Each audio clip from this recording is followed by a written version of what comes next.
Hello YouTube. Well,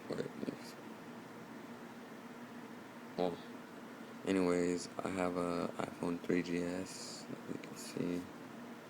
Oh, it's a sticker. Well, anyways, I recently jailbroke it, and I guess it bricked with whatever. I downloaded a bad tweak, and recently jailbroke it with Evasion 6.1.2, and it won't even go into DFU mode, nothing.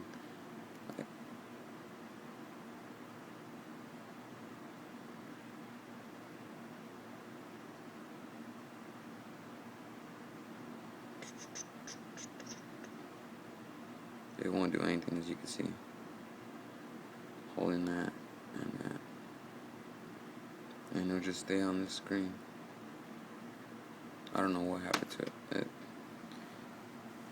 Well, I don't know how to restore it. It won't restore. It won't show up on the computer. So, any help? Please comment, like, subscribe. Like, comment, subscribe, and comment mostly because I need help. And thank you.